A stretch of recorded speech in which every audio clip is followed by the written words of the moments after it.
eu sou o professor Sérgio Amadeu e nós vamos, nessa videoaula, tratar do fim do futuro e o realismo capitalista. Bom, para isso a gente está se baseando no texto aqui do Mark Fisher, o realismo capitalista, e que tem um subtítulo muito curioso aqui no Brasil, que é o título do primeiro capítulo, né, que é mais fácil imaginar o fim do mundo do que o fim do capitalismo? Pergunta o subtítulo. Na verdade, nós vamos discutir aqui a questão da naturalização do sistema socioeconômico, da realidade política. Enfim, para isso, a gente vai discutir o texto do Mark Fisher, que foi um escritor, crítico, filósofo, professor do Departamento de Cultura Visual do Goldsmith, da Universidade de Londres, e ele ficou muito conhecido com o blog K-Punk, né, no começo dos anos 2000. E ele foi muito engajado, né, na cibercultura, trabalhou junto com filósofos importantes do aceleracionismo, né, que é um movimento que propunha acelerar as condições do capitalismo para superá-lo, mas era um movimento que tinha cisões grandes, né? Inclusive um dos grandes líderes, né, pensadores, na verdade, desse movimento aceleracionista é o Nick Land, muito envolvido, né, com a extrema-direita ou a direita alternativa norte-americana, que apoiou Trump, né, que tem uma visão antidemocrática, que não é o caso do Mark Fisher. O Mark Fisher ele discutia a tecnologia, a cibernética, a questão das possibilidades de superação do capital, mas ele cada vez mais vai se ligando à perspectiva programática, pragmática, de tentar efetivamente encontrar saídas, né? E nessas reflexões é que o Mark Fisher ele chega à ideia de realismo, né, capitalista, né? Infelizmente ele faleceu em 2017, muito jovem, né? Ele coloca essa expressão, realismo capitalista, né, muito em função da ideia de realismo socialista, né? É uma, vamos dizer assim, uma referência paródica, né, ao termo realismo socialista. Mas ele vai se inspirar, por exemplo, no Michael Schutson, que escreveu um livro, A Propaganda, a Persuasão Inquieta, isso em 1984. E também numa banda de rock, num grupo pop alemão, que já usou o termo realismo capitalista, né, lá atrás. Né? Mas ele usa num outro sentido, apesar da paródia, né, com o realismo socialista. Mas antes, vamos só lembrar, o realismo socialista foi um movimento estético da União Soviética, né, quando ela existia, da União das Repúblicas Socialistas Soviéticas, que passou a ser a arte oficial do Estado, quase que uma política estética oficial entre os anos 30 e 60. Né? Foi muito, vamos dizer assim, vinculada ao chamado stalinismo tal, e o realismo socialista é muito criticado, né? E é muito criticado como movimento estético, né? Como um controle absurdo da cultura, né? Das artes, da literatura, da pintura. E quando o Mark Fisher usa o termo realismo capitalista, ele está falando também de um tipo específico de controle que não se dá só pelo Estado, né? E aí ele está falando de um controle que se exerce, né, sobre as consciências. Mas eu já vou falar sobre isso. O que o Mark Fisher quer, né, com essa questão, com esse título, com esse pensamento, com essa reflexão, por exemplo, enfrentar coisas que vocês já devem ter lido, como, por exemplo, o livro O Fim da História e o Último Homem, do Francis Fukuyama, que foi muito criticado, mas não custa nada retomar, né? Eu vou até falar, eu vou ler uma frase do Francis Fukuyama, que é um autor importante que escreve em 1989, quando está caindo o muro de Berlim, né? Está se dissolvendo o sistema soviético. E aí ele escreve o seguinte: o que podemos estar testemunhando não é apenas o fim da Guerra Fria, ou a passagem de um determinado período da história do pós-guerra, mas o fim da história como tal.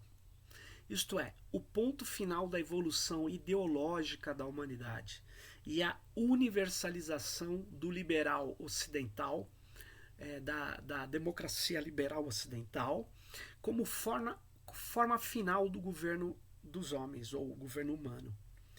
Ele escreveu isso em 1989.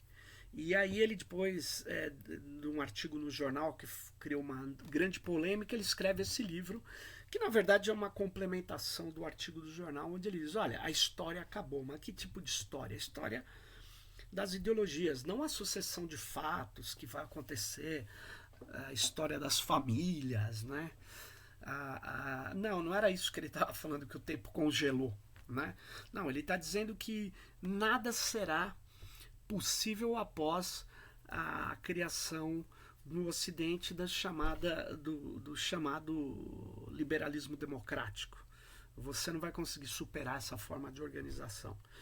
E ele se inspira no Hegel, que diz que nada superaria a organização do Estado, quando Hegel vai ver surgir o Estado moderno, e ele se encanta com Napoleão, que espalha ou espraia o poder do Estado moderno, do Código Civil por toda a Europa.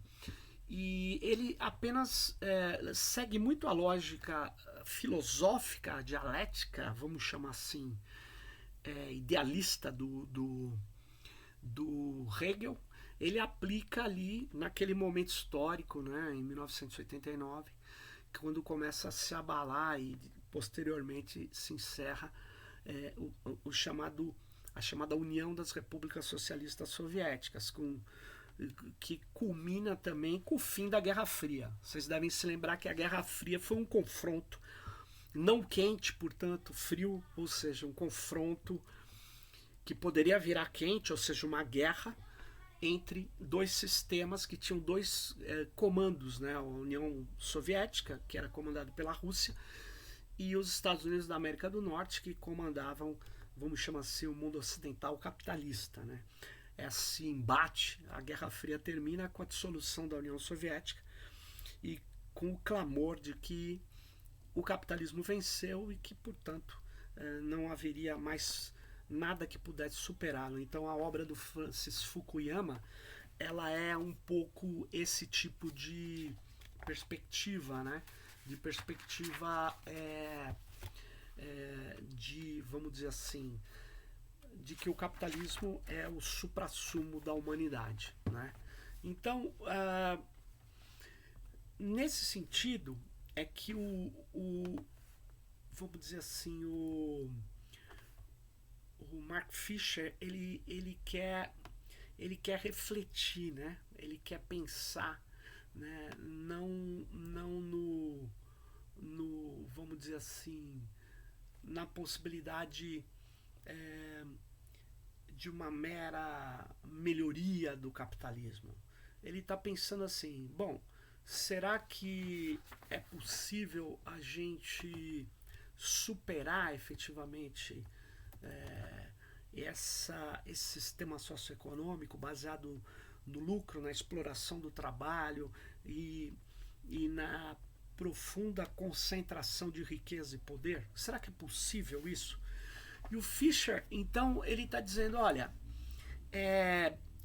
para fazer isso você tem que enfrentar o realismo capitalista. E o que é o realismo capitalista?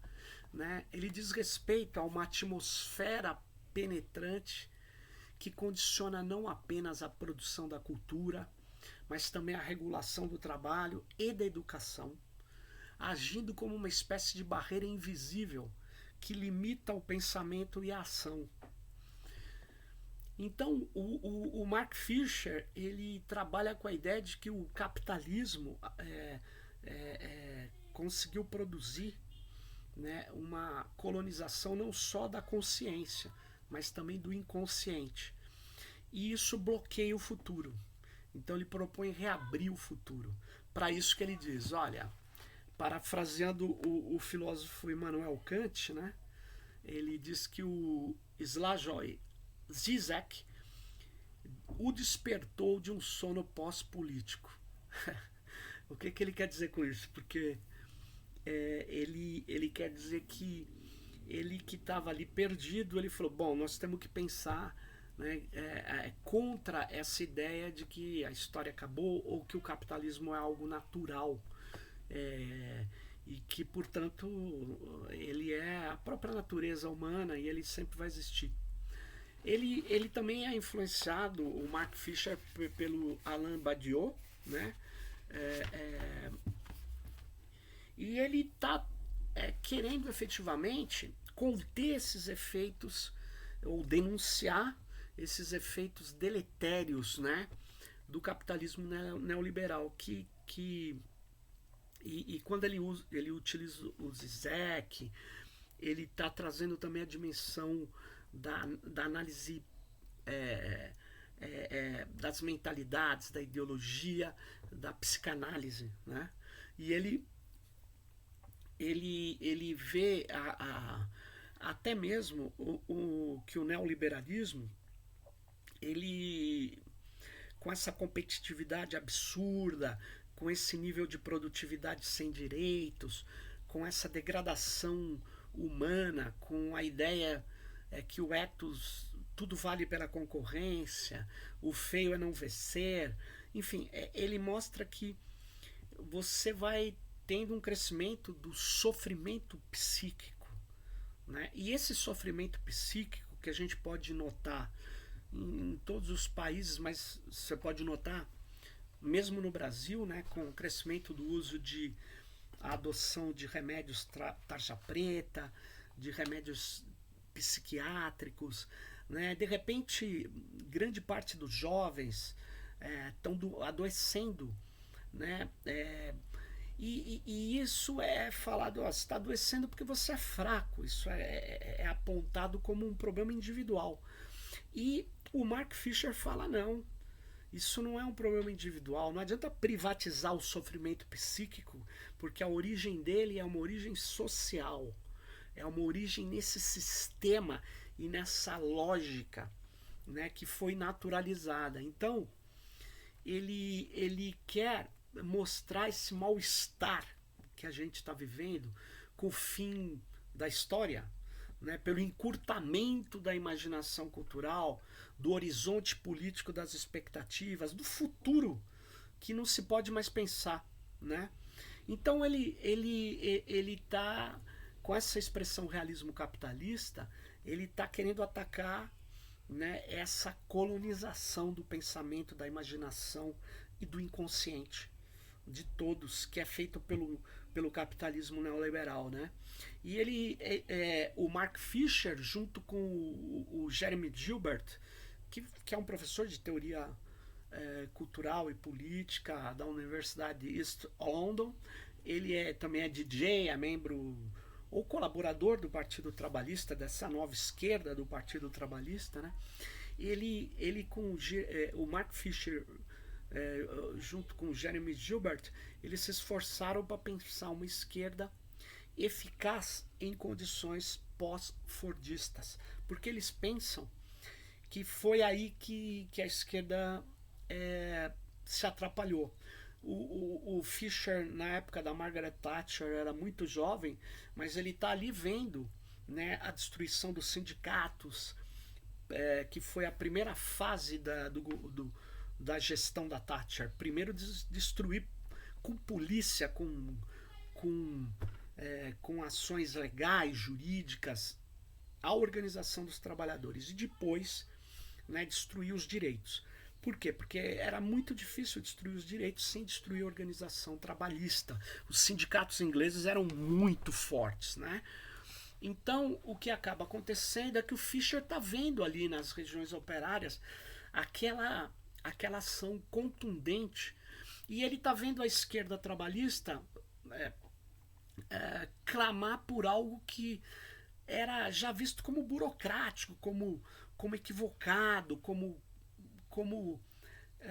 vamos dizer assim, agressivo aos trabalhadores, que seria o capitalismo da fábrica, que tinha muitos direitos, né? Que era o capitalismo de bem-estar social, que era ultra burocratizado, mas que garantia alguns direitos, né? Algum pertencimento dos trabalhadores. Mas ele já se mostrava também no limite dele, porque ele também não era tão bom no mundo do trabalho, né? Ele garantia direitos, mas o Partido Trabalhista, que era a grande força de esquerda da Inglaterra, ele não conseguia ver a alternativa fora daquele sistema de produção fordista. Bom, e o que o Mark Fisher vai ver é que uma parte dos trabalhistas vão criar uma terceira via, que bom, não tem jeito, o estado de bem-estar social, que garante direitos, mas ele também acabou com esse sistema aí baseado na produção assalariada, em direitos do assalariado. Então ele acaba aderindo a um neoliberalismo também. Ele cria a ideia de terceira via, né? Então isso para o Fischer, aderir ao neoliberalismo não resolve, só piora uma situação, porque o neoliberalismo é muito pior do que o estado de bem-estar social, porque ele aumenta o grau de estresse, aumenta o sofrimento psíquico, aumenta a necessidade de trabalhar mais para ganhar menos, e ele acaba sendo algo que piora e degrada as condições, precariza as condições de vida e trabalho. Então não seria nenhuma vantagem. Então o Mark Fisher diz, bom, como é que eu vou pensar um programa de esquerda em condições pós-fordistas, né? Em condição de um trabalho que não está mais limitado àquela organização fechada da fábrica, que tem que enfrentar o toyotismo, just in time. Como é que se pensa isso? E ele vai, nos últimos anos de vida, se dedicar muito a isso. Por quê? Porque ele quer superar o realismo capitalista, né? Porque, obviamente, essa colonização que o capitalismo faz é uma colonização cultural. Ela bloqueia, né, o pensamento das alternativas, né, correntes, né? E o Mark Fisher quer um campo ideológico transpessoal, né? Ele quer alterar essa estrutura de sentimento. E para isso ele tem que enfrentar essa naturalização do neoliberalismo. Como se a ideia de concorrência e de progresso contínuo e de crescimento contínuo, concentração contínua de riqueza, fosse encontrada numa natureza. E se você for ver, não, a natureza é cíclica, né? A natureza, ela não tem um crescimento ilimitado. E onde é mais frágil essa ideia do crescimento ilimitado que o capitalismo propõe, né? Apesar que tem empresas que falam, olha, nós estamos agora com consciência ambiental. A área ambiental mostra essa fragilidade, porque essa consciência ambiental é marketing, né? É marketing. O capitalismo tem um problema. Ele não pode parar de produzir. Ele não pode parar de crescer. Senão ele desaba. Vocês estão vendo na pandemia. A gente precisava parar 6 meses, 8 meses, 1 ano. E conter o contágio, efetivamente. O capitalismo não consegue fazer isso. Porque ele diz, eu vou viver do quê? Porque o Estado capitalista, ele é organizado para atender a lógica de lucro do capitalismo. É óbvio que o Estado tem recursos suficientes e ele tem também um recurso que um capitalista privado não tem, que é emitir dinheiro, exceto o capital financeiro, porque ele pode multiplicar o dinheiro que é lançado pelo Estado, né? Mas tirando o capital financeiro, e daí o poder enorme dos bancos, né? O Estado é o único que pode emitir moeda, na verdade, dentro de uma nação ou de uma área como o euro, né? Pois bem, o capitalismo tem dificuldade de emitir moeda e segurar as pessoas para salvar vidas. Porque a lógica do capital não é ambiental, não é a lógica educacional, não, exceto se for para manter a sociedade produzindo para o capital. A lógica do capital é a lucratividade sem fim, o crescimento ilimitado. Essa que é a questão. E aí é que ele tem uma ideologia, que é a naturalização disso. E passa a ser natural, o progresso é natural, o crescimento é natural. Não tem essa. Qualquer animal vai, cresce, depois para, né? Qualquer ciclo anual, ele segue uma lógica, né? O próprio Sol, ele vai, aí ele se altera, porque quando ele chega ao final de uma capacidade de fazer as reações que geram essa luz que nos atinge, né? O Sol vai se apagar. Então, lá na frente. Mas então o capitalismo não pensa, não destila essas questões. Mas ele naturaliza isso. Não, o capitalismo sempre existiu e sempre existirá. E não é verdade. O capitalismo é um modelo socioeconômico baseado numa coisa ficcional, completamente arbitrária, que vira algo natural. Por isso que o subtítulo é mais fácil imaginar o fim do mundo do que o fim do capitalismo. Então o Mark Fisher traz essa perspectiva, mas não para se acomodar, porque ele está denunciando também essa resignação fatalista, né? Essa expectativa descrente. Não há nada a ser feito, essa impotência depressiva que não é experimentada coletivamente, segundo Mark Fisher, porque o neoliberalismo não quer fazer nenhuma experimentação coletiva, ele quer individualizar, mostrar que ou você tem mérito ou você é o culpado de tudo. Então, você nasceu numa cidade no Agreste, né? Ou no meio da floresta amazônica, nunca viu um ônibus na vida, nunca teve escola, e você só não é rico, não vive bem por sua única culpa. Essa ideia do capitalismo é genial, porque ela se junta a isso várias coisas, né? Que, por exemplo, o cara ganha na loteria e mostra que ele é um bem-sucedido, ele tem sorte, ou aquele cara que nasceu lá ferrado e 1 em 100 mil vai chegar a ter um bom emprego, uma boa casa. Aí ele falou, tá vendo como é isso? Todo mundo pode evoluir, só não evolui quem não trabalha. Essa ideia, esse fracasso que é imposto a cada um, gera cada vez mais problemas, porque o neoliberalismo está reduzindo as possibilidades de ascensão social, não está aumentando. Se você vê nessa pandemia, quem mais cresceu foram os que eram os mais ricos. A classe média teve alguns estratos que cresceram e a maioria dela despencou. E os pobres se tornaram mais pobres. Então, é isso. Você fala, não, mas isso é uma coincidência. Isso é estatística. A estatística é usada também pelo capitalismo quando é só a seu favor. Quando mostra as suas agruras, eles costumam descartá-la. Ou fazer de conta que ela não existe. Então, vamos lá. Né? Então, o próprio Mark Fisher fala, embora seja fácil ridicularizar as ideias do fim da história do Francis Fukuyama, foi muito combatido, né?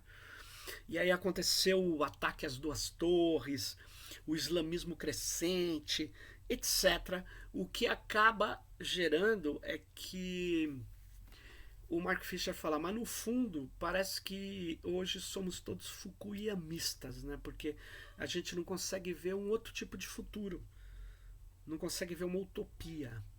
Né? O Fisher proclama nos últimos anos de vida, ele se propõe a ser um comunista até desejante, né? Que afirma a capacidade coletiva de produzir, de cuidar, de desfrutar do comum. Comunista nesse sentido comunal e não burocrático, ou naquele que a ideologia diz que come criancinha e tal, né? Então, quando Fischer traz esse debate pra gente, ele está trazendo a ideia do realismo capitalista, uma crítica, né, a todo essa perspectiva que agora está ficando cada vez pior, que pode ser expressa na seguinte frase: quem não está sofrendo bastante é privilegiado. Você vê no Brasil, quando o Bolsonaro, ainda em campanha eleitoral, dizia assim, você vai ter que escolher entre ter direitos ou ter salário. Então, quem tem salário é um privilegiado. Agora ele quer ter direito? Não, quem tem salário tem que perder o direito. Então essa ideia, né, de jogar o pobre contra o pobre, o classe média baixa contra o mais baixo, o pauperizado contra o classe média baixa, o classe média baixa contra a classe média média. Então essa ideia o neoliberalismo faz para jogar essa confusão e mostrar que não tem mais que ter vontade política, porque ela é impotente, né? Então, isso me lembra, inclusive, a frase do príncipe da sociologia liberal no Brasil, né, que é o Fernando Henrique Cardoso, foi presidente, ele dizia, eu tenho paixão pelo possível. Quer dizer, eu tenho paixão por aquilo que é a mudança, que combate as injustiças, que garante liberdade, criatividade. Não, mas isso são palavras vazias para ele. Por isso que ele expressa com isso tudo que o Mark Fisher quer combater. Essa ideia de, nós estamos aqui no nosso limite, nós não podemos melhorar muito. Pode melhorar um pouquinho, muito não. Fazer uma transformação, não. Revolução nesse sentido, não de baderna, porque hoje a revolução passou a ser baderna. Ou é algo que os militares fizeram. O termo revolução era tão poderoso nos anos 60 que os militares falaram que fizeram a Revolução de 64. Tá lá, pode ver, tem vários livros de história oficiais que os próprios militares chamavam de revolução. Depois eles passaram a mudar, porque vai se mudando, a história vai mudando e vai se moldando conforme os tempos, conforme os vitoriosos, né? E o que eu estou querendo dizer é que é uma transformação social que erradique a pobreza, que garanta direitos fundamentais. Isso hoje parece algo sem sentido, porque é cada um por si, né? Eu me lembro que o Alckmin, porque o Alckmin é um neoliberal, ele não é um bolsonarista, né? Mas ele é um neoliberal, como todo tucano é, né? O Alckmin, ele, quando viu que as escolas que ele queria fechar, né? Aí vocês devem se lembrar, um menino de Diadema falou, mas vem cá, como é que pode alguém melhorar a educação fechando escola? Então, os estudantes secundários ocupam as escolas. A sociedade incrivelmente apoia essa ocupação. Muita gente via escola que tinha estudado sendo fechada.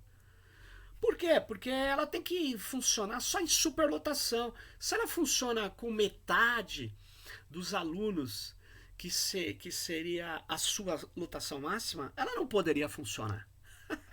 Então essa ideia de sempre a educação tem que ser de massa e que se dane, e que não tenha que ter qualidade, porque ela é pública, a gente está aí, né, só dando a educação pública no ensino fundamental, porque não tem outro jeito. O neoliberal, ele queria vender os prédios das escolas de São Paulo. Mas aí, os estudantes ocuparam os prédios. Vocês devem se lembrar desse momento, né? E ao ocupar, a PM foi chamada para desalojar.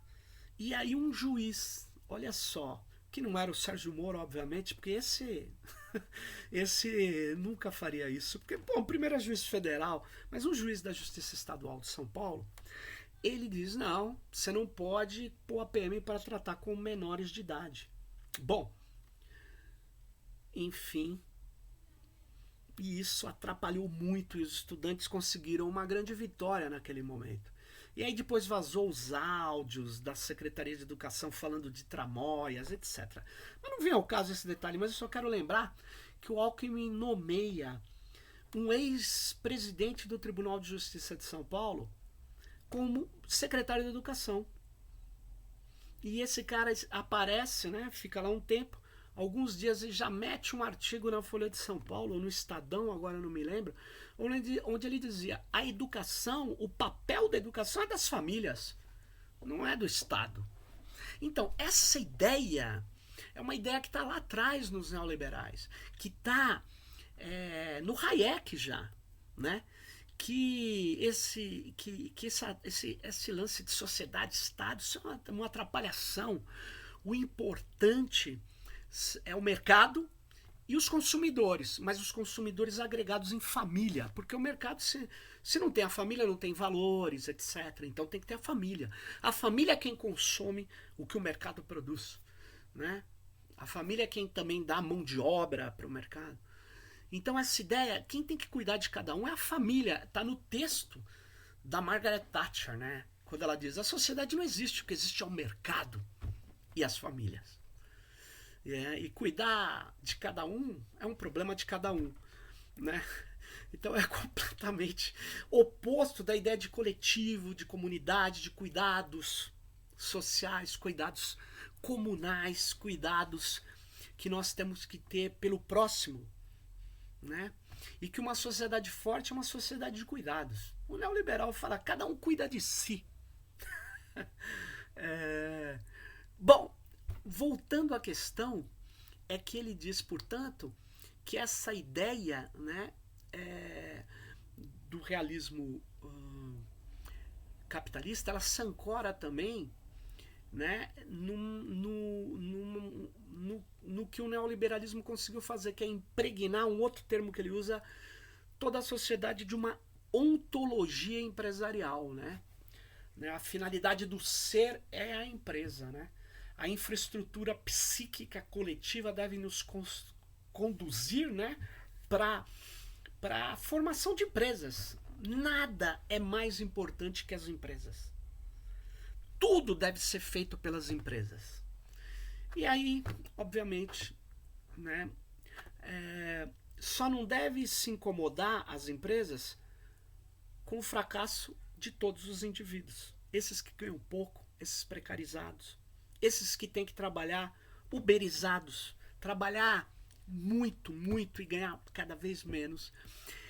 E isso vai gerando transtornos mentais, patologização, nesse que o Mark Fisher chama de capitalismo tardio neoliberal. Então, é uma epidemia de patologias. Existe uma intoxicação de remédios psiquiátricos hoje. E tudo isso é um problema seu, de cada um de vocês, não é o sistema. E olha que curioso, né? Quando vocês estudam estrutura e dinâmica social ou introdução à sociologia e tal, é muito comum vocês terem contato com o Émile Durkheim, que foi o primeiro sociólogo francês a ocupar uma cadeira de sociologia numa universidade, né? E o Émile Durkheim, ele tem um texto, né, sobre o suicídio, e ele fica é um texto muito utilizado, muito lido até hoje, porque ele mostra que o suicídio não é que aparentemente é um problema individual, né? Mas ele mostra que tem relações sociais, né? Tem determinados tipos de suicídio que tem causas. Ele fala do suicídio altruísta, anômico, né? Ele fala do suicídio egoísta. Ele fala de momentos da sociedade onde, na ideia dele, nas hipóteses dele, existe um desarranjo moral, existe um descontrole ali que vai gerar uma elevação do número de suicídios. E se você for ver algumas categorias profissionais no capitalismo atual têm muito mais taxa de suicídio do que outras, né? Isso não é uma coincidência, é muito mesmo, né? Você pode notar, portanto, que o que eu por que eu usei esse exemplo do suicídio? Porque o que aparentemente é psicológico e, portanto, individual, que é apenas de uma pessoa, não é necessariamente assim na visão do Mark Fisher, né? Nem do Durkheim. Você tem, sim, né, elementos que são uma influência social e do sistema econômico que causa sofrimento psíquico, né? É curioso que alguns desconsiderem isso, né? Então eu queria trazer para vocês essa visão. O que o Mark Fisher está trabalhando? Ele está trabalhando efetivamente essa naturalização do capitalismo, esse fim da possibilidade de pensar um futuro melhor, de pensar uma sociedade mais justa, mais vibrante, mais livre.